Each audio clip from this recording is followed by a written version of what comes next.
Good morning students, स्वागत है आप सभी का हमारे official YouTube channel SB tutorial में। आज हम सभी जो पढ़ने वाले हैं टॉपिक वह है रासायनिक अपक्रिया एवं समीकरण, जो पार्ट 4 में आप सभी को उपलब्ध किया जा रहा है।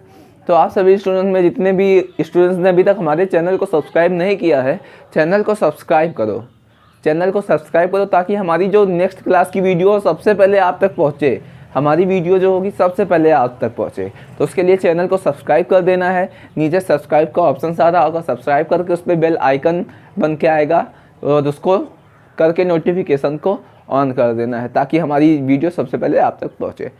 तो ज़्यादा समय न लेते हुए हम क्लास को स्टार्ट करते हैं। इससे पहले जो हम सभी ने पढ़ा था वह द्विविस्थापन अपक्रिया तक पढ़ा था, उभय विस्थापन अपक्रिया तक पढ़ा था।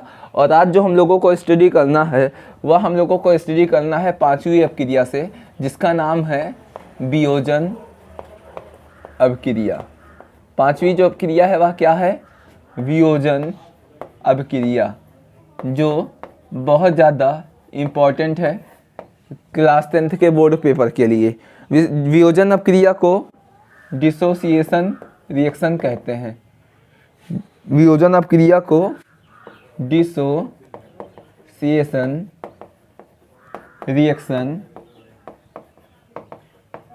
कहते हैं। इस तरीके से वियोजन अपक्रिया। अब वियोजन अपक्रिया क्या होती है इसके बारे में हमको क्या करना है? अध्ययन करना है। तो जैसे क्या होती है ऐसी रासायनिक अपक्रिया, इसको पहले हम समझ लेते हैं एक उदाहरण से। सबसे पहले इसको समझेंगे उदाहरण से क्या होगा, डेफिनेशन अपने आप बन जाएंगी। ठीक है, तो जैसे इसका उदाहरण है, सपोज हमारे पास ये एक एग्जांपल है 2HI इस तरीके से। ठीक है, अब इसको क्या किए, इसको हम लोगों ने गर्म किया। ठीक है, इसको हम लोगों ने इस तरीके से क्या किया, गर्म किया। तो ये क्या हो गया, छोटे छोटे टुकड़ों में अब घटित हो गया। मीन्स इस तरीके से H2 हो गया और प्लस I2 हो गया। तो मतलब इसको हमने क्या किया, जब गर्म किया तो यह H2 में और I2 में क्या हो गया, अपघटित हो गया। मीन्स छोटे छोटे टुकड़ों में छोटे छोटे टुकड़ों में क्या हो गया, अपघटित हो गया। तो ऐसी अपक्रिया को ही क्या कहते हैं, वियोजन अपक्रिया कहते हैं। जब कोई यौगिक पर ताप को बढ़ाते हैं, या ऐसे कह सकते हैं जब किसी अपक्रिया या जब किसी यौगिक पर ताप दाब आदि का उपयोग किया जाए। ताप दाब आदि जो प्रभावित करने वाले कारक होते हैं, अपक्रिया को प्रभावित करने वाले कारक, जैसे ताप हो गया, दाब हो गया, उसको करने पर वह अपने छोटे छोटे टुकड़ों में अपघटित हो जाए, तो इस अपक्रिया को वियोजन अपक्रिया कहते हैं। ठीक है, तो जैसे ऐसी रासायनिक अपक्रिया जिसमें कोई पदार्थ रासायनिक अपक्रिया को प्रभावित करने वाले कारकों जैसे ताप दाब आदि की उपस्थिति में क्या हो जाए, आदि की उपस्थिति में अपघटित हो जाए, तो इस प्रकार की अपक्रिया को कैसी अपक्रिया कहते हैं, वियोजन अपक्रिया कहते हैं। मीन्स ताप बढ़ाया गया इस पर, तो ये क्या हो गया, H2 और I2 में छोटे छोटे टुकड़ों में अपघटित हो गया, तो इसे हम क्या कहेंगे, वियोजन अपक्रिया कहते हैं। तो आप सभी स्क्रीनशॉट ले लीजिए, नोट्स आपको डिस्क्रिप्शन में मिल जाएगा, तो आप जाके वहाँ से स्क्रीनशॉट लेके आप सभी नोट्स को बना सकते हैं। ठीक है, तो अब सब डिफिनेशन बन गई इसकी। अब वियोजन अपक्रिया जो होती हैं 2 प्रकार की होती हैं। वियोजन अपक्रिया के 2 प्रकार होते हैं। एक होता है ऊष्मीय वियोजन,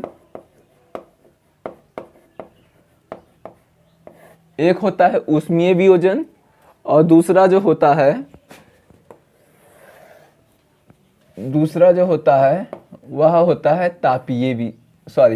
इसको ऊष्मीय वियोजन या तापीय वियोजन कहते हैं, और इसको जो कहते हैं वह आयनिक वियोजन, इसको जो कहते हैं वह क्या कहते हैं, आयनिक वियोजन, या इसी को अपघटनी वियोजन भी कहते हैं। इसी का दूसरा जो नाम होता है वह अपघटनी वियोजन अपक्रिया भी इसका क्या होता है, नाम होता है। और ऊष्मीय वियोजन का जो दूसरा नाम होता है इसे तापीय वियोजन भी कहते हैं।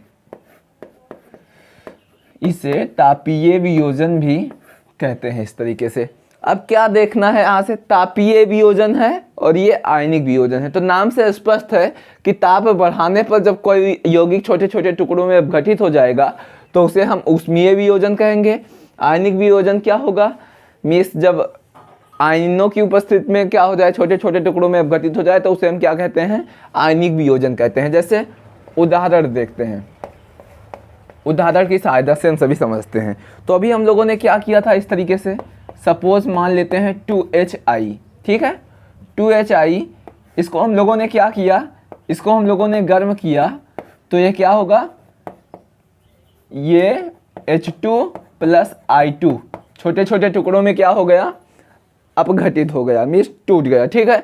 अब क्या करेंगे, इसको अगर ठंडा किया जाएगा, गर्म करने पर छोटे छोटे टुकड़ों में टूट गया है, और ठंडा करेंगे इसको, मीन्स जब इसको क्या करना है, इस तरीके से ले जाके ठंडा कर देंगे, तो ठंडा करने पर ये क्या होगा, ये पुनः अपनी प्रारंभिक अवस्था में आ जाए तो उसे को हम क्या कहते हैं, वियोजन अपक्रिया। और गर्म या ठंडा करने पर ऊष्मीय वियोजन या तापीय वियोजन अपक्रिया कहते हैं।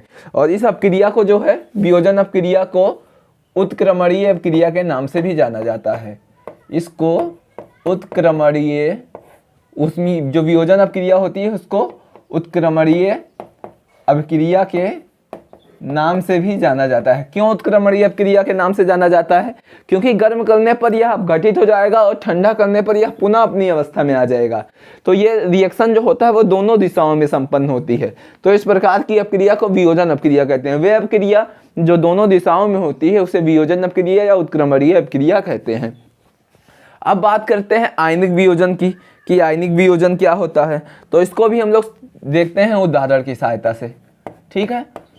उदाहरण की सहायता से, जैसे सपोज ये है क्या, NaCl है, इस तरीके से। अब क्या होगा, NaCl पर विद्युत प्रवाहित करने पर, NaCl पर विद्युत प्रवाहित करने पर क्या होगा, Na+ और Cl- में ये क्या हो जाएगा, अपघटित हो जाएगा, ठीक है।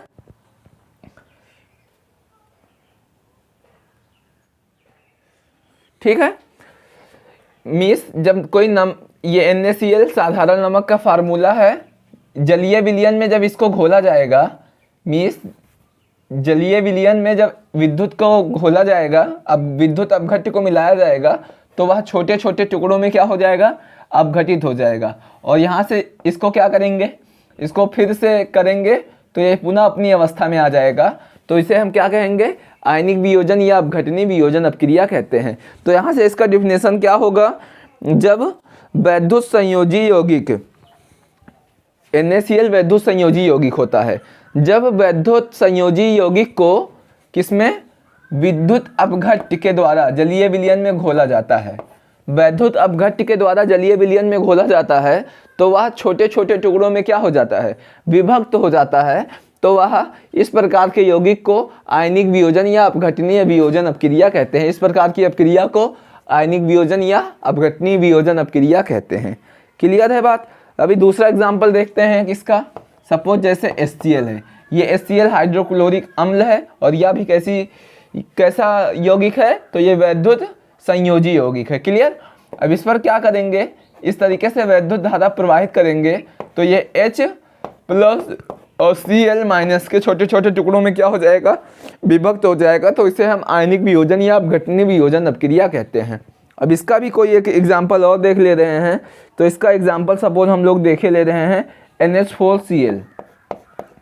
NH4Cl इसको इस तरीके से क्या करेंगे, गर्म करेंगे तो यह NH3, तो यह NH3 और प्लस यहाँ से एक H बचा हुआ है और HCl के छोटे छोटे टुकड़ों में क्या हो गया, इस तरीके से अपघटित हो गया। और इसको पुनः ठंडा करेंगे तो यह पुनः इसी अवस्था में आ जाएगा। तो इस प्रकार की अपक्रिया को ऊष्मीय वियोजन या तापीय वियोजन अपक्रिया कहते हैं। क्लियर। तो बात आप सभी को समझ में आ गया होगा। नोट्स आपको डिस्क्रिप्शन बॉक्स में ले जाके दे देंगे, तो आप सभी वहाँ से स्क्रीनशॉट लेके कर सकते हैं। ठीक है, तो बात आ गई होगी। स्क्रीनशॉट आप सभी लीजिए। इसके बाद इसको हम क्या करते हैं, इसको कट करते हैं। ठीक है, तो आप सभी स्क्रीनशॉट ले लीजिए। इसके बाद हम इसको क्या करते हैं, इस तरीके से हम इसको क्या करते हैं, ले जाके कट कर दे रहे हैं। ठीक है। हाँ, तो इस बात इतना पढ़ करने के बाद हम सभी क्या पढ़ेंगे, उसके बाद हमको जो पढ़ना है वह पढ़ना है ऊष्मीय तथा आयनिक वियोजन में अंतर। अगला जो इम्पोर्टेंट बात है, सबसे ज़्यादा परीक्षा में पूछी जाने वाली, वह अंतर है ऊष्मीय तथा आयनिक वियोजन में अंतर। ऊष्मीय तथा आयनिक वियोजन में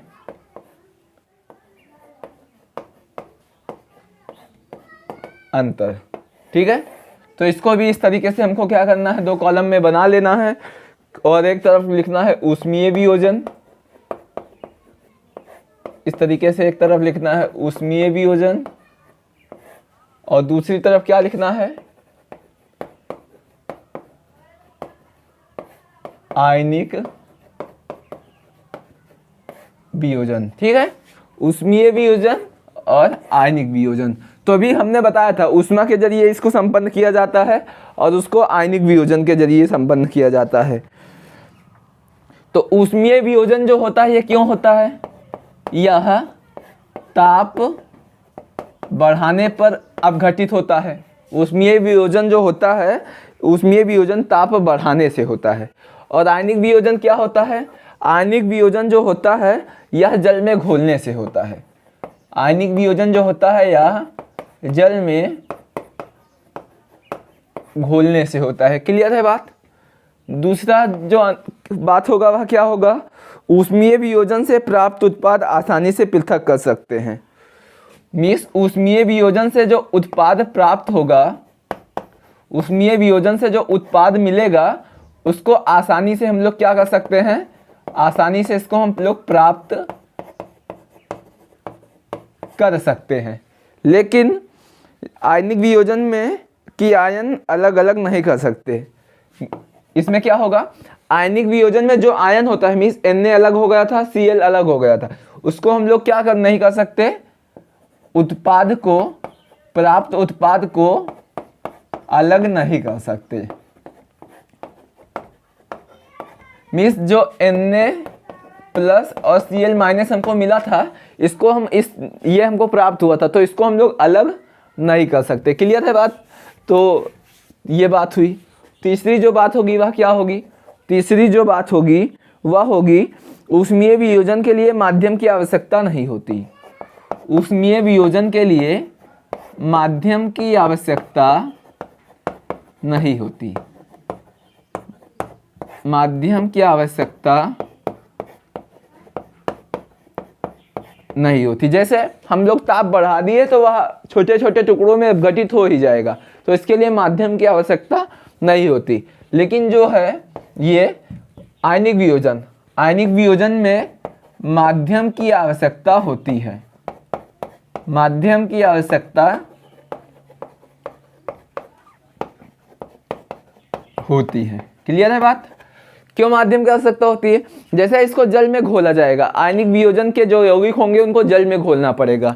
जल में घोलेंगे तो ऐसे थोड़ी अपघटित हो जाएगा, उसमें विद्युत अपघट्य को मिलाना पड़ेगा।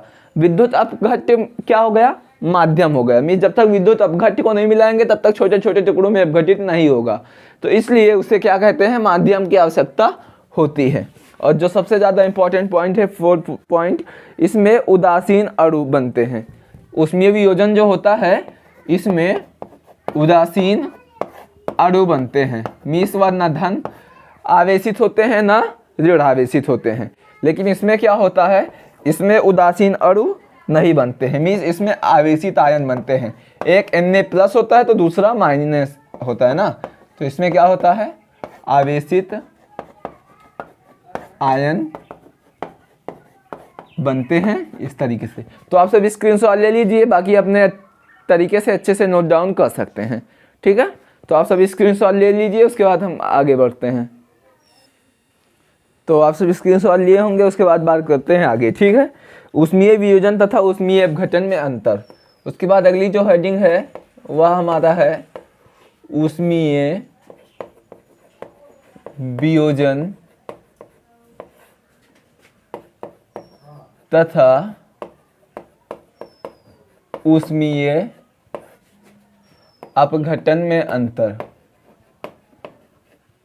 अब हमको जो पढ़ना है वह ऊष्मीय वियोजन तथा ऊष्मीय अपघटन में हमको क्या पढ़ना है, अंतर पढ़ना है इस तरीके से। तो एक तरफ जो कॉलम बनाना है हम लोगों को वह बनाना है किसका, ऊष्मीय वियोजन का, और दूसरी तरफ जो कॉलम हम सभी को बनाना है वह बनाना है ऊष्मीय अपघटन। ठीक है, तो ऊष्मीय वियोजन और ऊष्मीय अपघटन दोनों को अंतर करके पढ़ना है। तो पहला अंतर क्या होगा, ऊष्मीय वियोजन जो होगा उत्पाद ठंडा करने पर बनते हैं। पहला तो ये होगा, ऊष्मीय वियोजन जो होगा इसका जो उत्पाद होगा वह ठंडा करने पर बनता है। ठीक है, ऊष्मीय वियोजन का जो उत्पाद बनता है वह ठंडा करने पर बनता है। इसमें क्या होगा, इसमें होगा ऊष्मीय अपघटन में उत्पाद पुनः जुड़ने पर नहीं बनते। इसमें ऊष्मीय अपघटन में जो उत्पाद बनता है वह तुरंत नहीं बनता है, तुरंत नहीं बनेगा। दूसरी बात क्या होगी, ऊष्मीय वियोजन में दूसरा बात होगा वह होगा यह उत्क्रमणीय अपक्रिया है। ऊष्मीय वियोजन जो होता है ये दोनों तरफ संपन्न होती है, तो इसे क्या कहेंगे, यह जो होगा यह उत्क्रमणीय अपक्रिया है। उत्क्रमणीय अपक्रिया क्या होती है, जो अपक्रिया दोनों दिशाओं में संपन्न होती है उसे हम लोग उत्क्रमणीय अपक्रिया कहते हैं। ऊष्मीय अपघटन क्या होता है, ऊष्मीय अपघटन होता है यह अनुत्क्रमणीय अपक्रिया होती है। अनुत्क्रमणीय अपक्रिया क्या होती है, जो अपक्रिया दोनों दिशा में नहीं होती, यह अनुत्क्रमणीय अभिक्रिया होती है। क्लियर है बात, यह उत्क्रमणीय अपक्रिया है, यह अनुत्क्रमणीय अपक्रिया है। कैसे, एग्जाम्पल की सहायता से समझते हैं। तो ये जैसे है 2HI था, इसको हम लोगों ने गर्म किया तो यह H2 + I2 के छोटे छोटे टुकड़ों में अपघटित हो गया, लेकिन इसको क्या किए, पुनः ठंडा करने पर यह अपनी प्रारंभिक अवस्था में आ गया। तो इस प्रकार की अपक्रिया को उत्क्रमणीय अपक्रिया कहते हैं। अनुत्क्रमणीय अपक्रिया क्या होगा, जैसे यहाँ से कैल्शियम कार्बोनेट है, कैल्शियम कार्बोनेट को हमने क्या किया, ऊष्मा दिया, तो ये क्या होगा, ये कैल्शियम ऑक्साइड तथा कार्बन डाइऑक्साइड के छोटे छोटे टुकड़ों में क्या हो जाएगा, अपघटित हो जाएगा। तो ये पुनः अपनी प्रारंभिक अवस्था में नहीं आ सकता। तो इस प्रकार की अपक्रिया को ऊष्मीय अपघटन अपक्रिया या अनुत्क्रमणीय अपक्रिया कहते हैं। क्लियर। तीसरी जो बात है वह क्या है, तीसरी बात है तो इसके जो उत्पाद होंगे वह सदैव उत्क्रमणीय अवस्था में रहते हैं और इसके उत्पाद सदैव अनुत्क्रमणीय अपक्रिया में रहते हैं। तो आप सब स्क्रीनशॉट ले लीजिए, इसके बाद बात करते हैं आगे। तो आप सब स्क्रीनशॉट ले लीजिए, इसके बाद बात करते हैं आगे। ठीक है।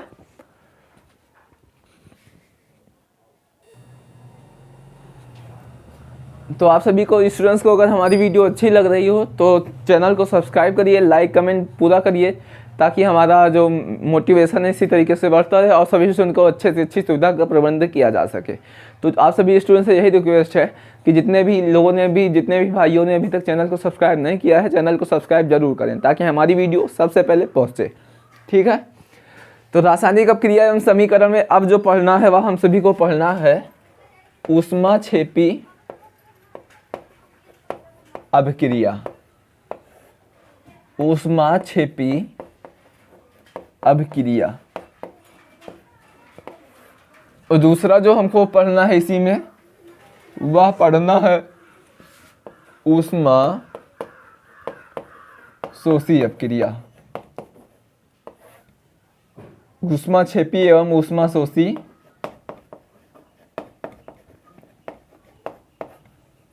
अभिक्रिया। ठीक है। इस तरीके से दोनों तरफ कॉलम बना के पढ़ रहे हैं, इससे क्या होगा समझ में अच्छे से आ जाएगा। क्लियर। ऊष्माक्षेपी क्या होता है, ऊष्मा शोषी क्या होता है, इसको भी हम समझेंगे किसकी मदद से, उदाहरण की मदद से, और डिफिनेशन जो होगा वह कैसे बनेगा, अपने आप बन जाएगा। तो एग्जाम्पल की मदद से दोनों को क्या है समझा जाता है। ठीक है। तो क्या होगा चलिए आइए देखते हैं। तो यहाँ से सपोज एक एग्जाम्पल है N2 + 3H2। ठीक है। N2 प्लस 3H2 जब यहाँ से आपस में मिलेंगे तो यह 2NH3 प्लस साथ में ऊष्मा उत्पन्न करते हैं। इस तरीके से N2 प्लस 3H2 जब मिलते हैं आपस में तो यह 2NH3 मीन्स अमोनिया का निर्माण करते हैं और साथ में ऊष्मा उत्पन्न करते हैं। तो यहाँ से ऐसी अपक्रिया जिसमें ऊष्मा उत्पन्न होगी उस प्रकार की अपक्रिया को ऊष्माक्षेपी अपक्रिया कहते हैं। क्लियर है? आई बात समझ में क्यों इसको ऊष्माक्षेपी अपक्रिया कहते हैं? इसमें ऊष्मा उत्पन्न होती है और इसमें जो ऊष्मा उत्पन्न होगी वह ऊष्मा जो जितनी उत्पन्न होती है वह है 393.5 जूल ऊष्मा उत्पन्न होती है। 5 किलो जूल ऊष्मा जो होगी वह इसमें क्या होगी?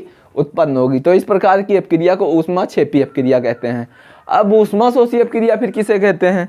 तो ऊष्माशोषी का भी बात कर लेते हैं। तो यहाँ से क्या होगा?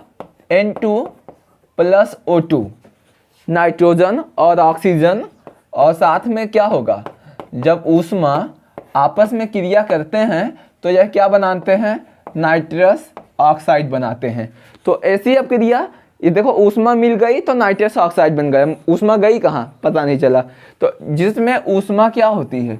ऐसी अपक्रिया जिसमें ऊष्मा अवशोषित होती है, मीन्स खत्म होती है, नष्ट होती है या सोख ली जाती है, तो उसे ऊष्माशोषी अपक्रिया कहते हैं। शोषी का मतलब सोखना, अवशोषित करना, सोखना। ठीक है? तो ऐसी अपक्रिया जिसमें ऊष्मा क्या होती है? अवशोषित होती है, तो इस प्रकार की अपक्रिया को ऊष्माशोषी अपक्रिया कहते हैं। ठीक है? दूसरा एग्जाम्पल देखते हैं। सपोज यहाँ से है C plus O2 carbon oxygen, ये दोनों जब आपस में क्रिया करेंगे तो ये क्या बनाएंगे? कार्बन डाइऑक्साइड और साथ में उत्पन्न करेंगे क्या? ऊष्मा। तो ऊष्मा उत्पन्न कर रहे हैं, तो इस प्रकार के अपक्रिया को ऊष्माक्षेपी अपक्रिया कहते हैं। अब इसका भी एग्जाम्पल एक देखते हैं। तो जैसे हो गया कार्बन प्लस सल्फर, कार्बन और सल्फर साथ में मिलके क्या बनाएंगे? CH2 प्लस ऊष्मा। ये तीनों मिलके क्या बनाएंगे? CH2। इस तरीके से, तो इस प्रकार की अपक्रिया को क्या कहेंगे? ऊष्माशोषी अपक्रिया कहेंगे। यहाँ CH2 को क्या कहते हैं? CH2 जो होता है, यह होता है carbon disulphide, carbon disulphide. Clear? तो आप सब स्क्रीनशॉट ले लीजिए, उसके बाद बात करते हैं आगे। तो अब हम सभी जो बात करते हैं वह बात करते हैं मंद एवं तीव्र अपक्रिया के बारे में। देखो रिवीजन वर्क है आप सभी स्टूडेंट्स के लिए, तो अच्छे से इसको तैयार करूँ ताकि परीक्षा में अब इतना पहले जैसा बात तो हो नहीं पाएगा, फिर भी पूरी कोशिश कर रहे हैं कि पूरा टॉपिक पढ़ाया जाए, क्योंकि रिवीजन वर्क को हमको बोर्ड पे पूरा फोकस करना है, बोर्ड में अच्छे स्कोर प्लस करने हैं। अगर पूरी बातें होंगी, मेन बातें सिर्फ नहीं होंगी, तो समय बहुत ज़्यादा लग जाएगा, जो कि पॉसिबल नहीं है कोर्स का। तो आप सभी जल्दी से स्क्रीनशॉट लेके आप सभी आगे पढ़ते रहें। ठीक है? अब जो हम लोगों को पढ़ना है वह पढ़ना है मंद एवं तीव्र अपक्रिया।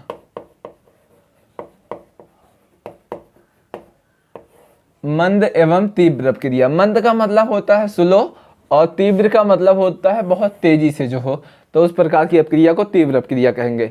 तो इसको भी जो समझते हैं हम लोग वह 2 कॉलम बना के पढ़ते हैं। ठीक है?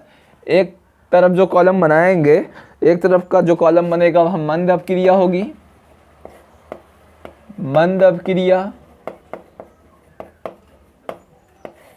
और दूसरी तरफ जो होगा वह क्या होगा? तीव्र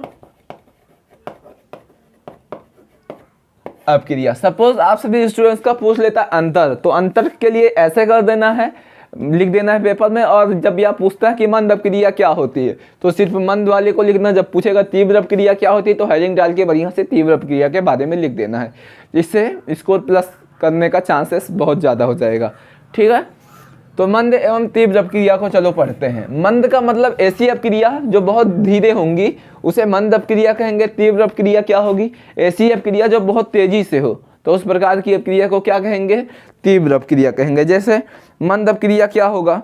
मंद अपक्रिया होगा, सपोज कोई एग्जांपल देखते हैं, तो एग्जांपल है 2KClO3, 2KClO3 जिसको इंग्लिश क्या कहते हैं, जो फार्मूला होता है पोटेशियम क्लोरेट, पोटेशियम क्लोरेट, इस तरीके से।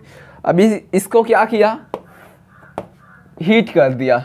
इसका ताप को हम लोगों ने क्या कर दिया? इसके ताप को हम लोगों ने बढ़ा दिया। किसकी उपस्थिति में? MnO2 की उपस्थिति में इसको क्या कर दिया? टेम्परेचर इसका बढ़ा दिया। तो यहाँ 2KCl प्लस 3O2 के दो छोटे छोटे टुकड़ों में क्या हो जाएगा? 3 प्लस 3O2 के छोटे छोटे टुकड़ों में क्या हो गया? अपघटित हो गया। तो उसे हम क्या कहेंगे? मंद अपक्रिया कहेंगे। मतलब पोटेशियम क्लोरेट को ऊष्मा की उपस्थिति में और साथ में मैग्नीशियम ऑक्साइड की उपस्थिति, MnO2 की उपस्थिति में क्या किया? पोटेशियम क्लोराइड को MnO2 की उपस्थिति में गर्म करने पर 2KCl प्लस 3O2 के टुकड़ों में अपघटित हो जाए, तो इस प्रकार की अपक्रिया को मंद अपक्रिया कहते हैं। ठीक है। तीव्र अपक्रिया क्या होती है? जैसे एग्जांपल देखते हैं, ये है NaOH मीन सोडियम हाइड्रोक्साइड। अभी क्या किया? इसका क्रिया हम लोग HCl से करा दिए। इस तरीके से NaOH का जो क्रिया करा दिए वो हम लोग किससे करा दिए? HCl से करा दिए। तो यहाँ से क्या होगा? यहाँ से HCl से क्रिया करने पर Na जो है वह Cl के साथ साधारण नमक बना लेगा, और साथ में 2 डबल H है और O है, तो साथ में प्लस H2O का निर्माण करता है। तो इस प्रकार की जो अपक्रिया होंगी वह तीव्र अपक्रिया होंगी। मीन्स वे अपक्रिया जिनके अपक्रिया होने की दर बहुत तीव्र होती है, तो उस प्रकार की अपक्रिया को तीव्र अपक्रिया कहते हैं। वे अपक्रिया जिनके अपक्रिया की दर बहुत धीमी होती है, उस प्रकार की अपक्रिया को मंद अपक्रिया कहते हैं। ठीक है। तो आप सब स्क्रीनशॉट ले लीजिए। बात करते हैं और ये रिएक्शन। तो यहाँ से और एग्जाम्पल देखते हैं इसके। तो AgNO3 और प्लस साथ में है NaCl, साथ में है NaCl। जब ये दोनों क्रिया आपस में करेंगे तो क्या होगा? Ag जो होगा वह Cl के साथ आपस में यौगिक बना लेगा, AgCl के साथ में यौगिक बना लेगा, और सोडियम जो है वह नाइट्रेट के साथ जाके क्या करेगा? आपस में यौगिक बना लेगा। तो AgCl प्लस NaNO3 इस तरीके से। ठीक है। इसका भी इसी तरीके से और एग्जाम्पल देखे ले रहे हैं। तो इसका जो तीव्र अपक्रिया का मंद अपक्रिया का एग्जाम्पल होगा वह होगा 4Fe plus 3O2, 4Fe plus 3O2 plus 3H2O। ये क्या होगा? इस पर जब आपस में ये सभी क्रिया करेंगी तो ये क्या बनाएंगी? ये बनाएगी 2Fe2O3 इंटू 3H2O। इस तरीके से ये फेरिक ऑक्साइड का निर्माण करेंगी। तो आप सभी स्क्रीनशॉट लेके हमारे वीडियो आप सभी को अच्छा लगा होगा तो लाइक कमेंट शेयर जरूर करिए और चैनल को सब्सक्राइब जरूर करिए। Thank you.